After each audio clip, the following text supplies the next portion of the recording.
All right, everyone. So today I'm going to talk to you guys about Screencastify. It is one of the best screen recording apps that I've used. I have used like QuickTime and things like that, but I like Screencastify because it saves automatically to your Google Drive. So I'm going to show you guys today how to install Screencastify. So the first thing you want to do is go to Google and you're going to type in Screencastify. Okay. The first thing is screencastify.com. It's the #1 screen recorder for Chrome. It says it right there. So I'm going to click it. You're going to want to click add to Chrome. It is free for up to 5-minute recording. So for online learning, I've been using it a lot because I like that it's 5 minutes only. Because honestly, when you're teaching kids, 5 minutes is usually all you got before other things start distracting them. So this is how you add it to Chrome. So now it's going to be this little arrow. So to start a Screencastify recording, all you're going to do is click the little arrow. You're going to have to sign in the first time. Make sure you're signing in with Google so that it saves to your Google Drive. Again, you're going to have to click all of these permissions. That's my personal email address. Allow, walk through all of this, and it'll tell you're going to want to enable your camera and microphone and your drawing and annotation tools. Click allow just to make sure. Click allow again. You're going to sign in. I'm an educator for grade school. And that's it. You're all set. Gives you these cute little confetti.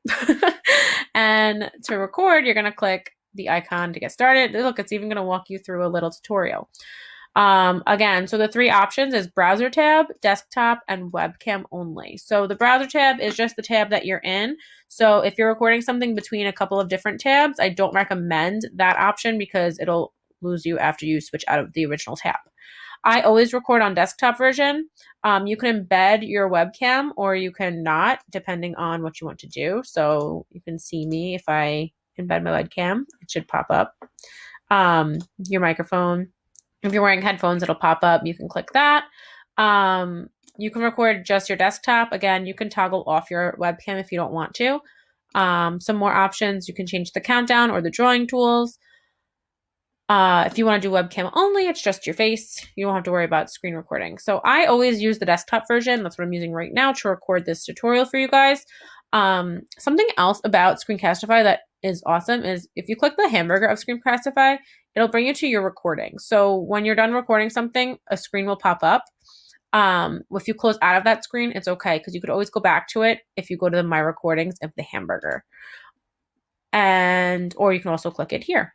You'll have notifications. This is your settings, so you can play with your settings here to see what fits your needs the best. And that is Screencastify in a nutshell.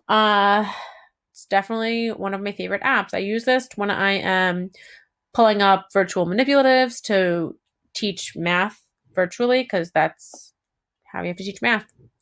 All right, I hope this helps.